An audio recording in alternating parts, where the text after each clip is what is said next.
अस्सलाम वालेकुम। इकबाल एडवोकेट। आज का जो हमारा लीगल लेक्चर है वो हम देख रहे हैं कि मजिस्ट्रियल ट्रायल, अगर कोई केस क्रिमिनल केस की बात करें, वो अगर मजिस्ट्रियल ट्रायल है तो मजिस्ट्रियल ट्रायल के कौन कौन से स्टेजेस होते हैं। मजिस्ट्रियल ट्रायल क्रिमिनल केस है, एफआईआर दर्ज होती है, तो मजिस्ट्रेट के पास अगर केस चलता है तो कौन कौन से वो स्टेजेस होते हैं।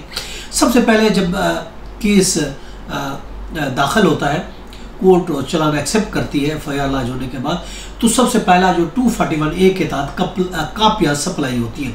एक्यूज को कापी सप्लाई की जाएगी जिसमें विटनेसेस रहते हैं, चार्जशीट है, एफआईआर वगैरह सब जो भी उसके खिलाफ एविडेंस है उसकी कापियाँ सप्लाई की जाती है अंडर सेक्शन 241A CRPC के तहत। दूसरे जो स्टेज है, जब कापियाँ सप्लाई हो जाती है तो उसके बाद नेक्स्ट जो स्टेज आती है वो होती है चार्ज फ्रेम की, जो कि 242 CRPC के तहत चार्ज फ्रेम करती है। कोर्ट उस पर चार्ज लगाती है कि आप पर ये जुर्म है, क्या आप इसको एक्सेप्ट करते हैं या नहीं करते, तो 242 के तहत उसका चार्ज फ्रेम किया जाता है। अब उसके बाद चार्ज फ्रेम होने के बाद जो नेक्स्ट वो है, या तो वो कन्विक्शन है। ऑफकोर्स जब चार्ज फ्रेम होता है कोर्ट उसको कहती है ये आप पे जुर्म है, या तो वो कहता है जी मैंने जुर्म किया है, ये एक्सेप्ट करता है या फिर डिनाई करता है। चुनाचे अगर वो एक्सेप्ट करता है, प्लीड गिल्टी कर लेता है कि जी मैंने ये जुर्म किया है, तो अंडर सेक्शन 243 CRPC के तहत उसको कन्विक्शन दे दी जाएगी, उसको सजा दे दी जाती है, मजिस्ट्रेट को सजा देता है। लेकिन अगर वो चार्ज फ्रेम होने पर वो ये कहते हैं नहीं मैं जो है प्लीड गिल्टी नहीं करना चाहता, मैं जुर्म तस्लीम नहीं करता, तो उस सूरत में फिर एविडेंस जो होती है वो रिकॉर्ड की जाती है। अंडर सेक्शन 244 CRPC के तहत प्रोसिक्यूशन जो है वो अपनी एविडेंस लेके आते हैं। और उसके बाद जब एविडेंस कंप्लीट हो जाती है तो फिर उस एविडेंस के बाद जो है एक्यूज को अगर एक्यूट कर दिया जाता है तो 245 सबसेक्शन 1 के तहत एक्यूज को एक्यूट कर दिया जाता है कि इस पर जुर्म साबित नहीं हुआ। अगर जुर्म साबित हो जाए तो उसको सजा दे दी जाती है एविडेंस के बाद। अंडर सेक्शन 245 सबसेक्शन 2 के तहत उसको कन्विक्शन दे दी जाएगी, एविडेंस के बाद सजा दे दी जाएगी। अब उसके बाद जो अगर हम देखते हैं तो 245A की अगर हम बात करते हैं कि अगर उसको पहले से कोई कन्विक्टेड है, पहले से अगर कोई कन्विक्शन है तो उस कन्विक्शन को भी ऐड किया जाता है 245A के तहत। और इसी तरीके से अगर जो कंप्लेनेंट है, मुद्दाई है, वो केस में अगर नहीं आता तो उनकी ना आने की वजह से भी एक्यूज को एक्यूट कर दिया जाता है, वो है सेक्शन 247 के तहत।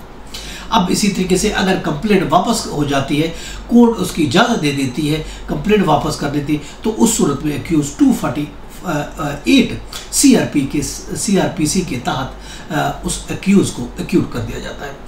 और अगर किसी भी स्टेज पर मजिस्ट्रेट को ये भी अख्तियार है कि प्रोसीडिंग को स्टॉप कर दे 249 के तहत बगैर किसी कन्विक्शन के दे, और उसको एक्यूट कर सकता है 249A के तहत किसी भी स्टेज पर।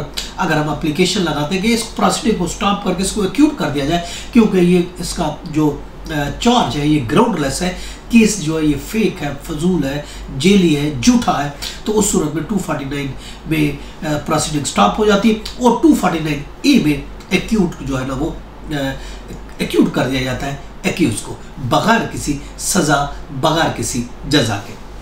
और अगर फाज फ्रिवुलस एग्जीक्यूशन है तो 250 में उसको वो आएगी 250 में। और इसी तरीके से अगर हम कोई स्पेशल सम्मन भेजती है कोर्ट तो वो भी भेज सकती है किसी को कॉल करने के लिए, उसके लिए 250A है इस CRPC की सेक्शन के तहत।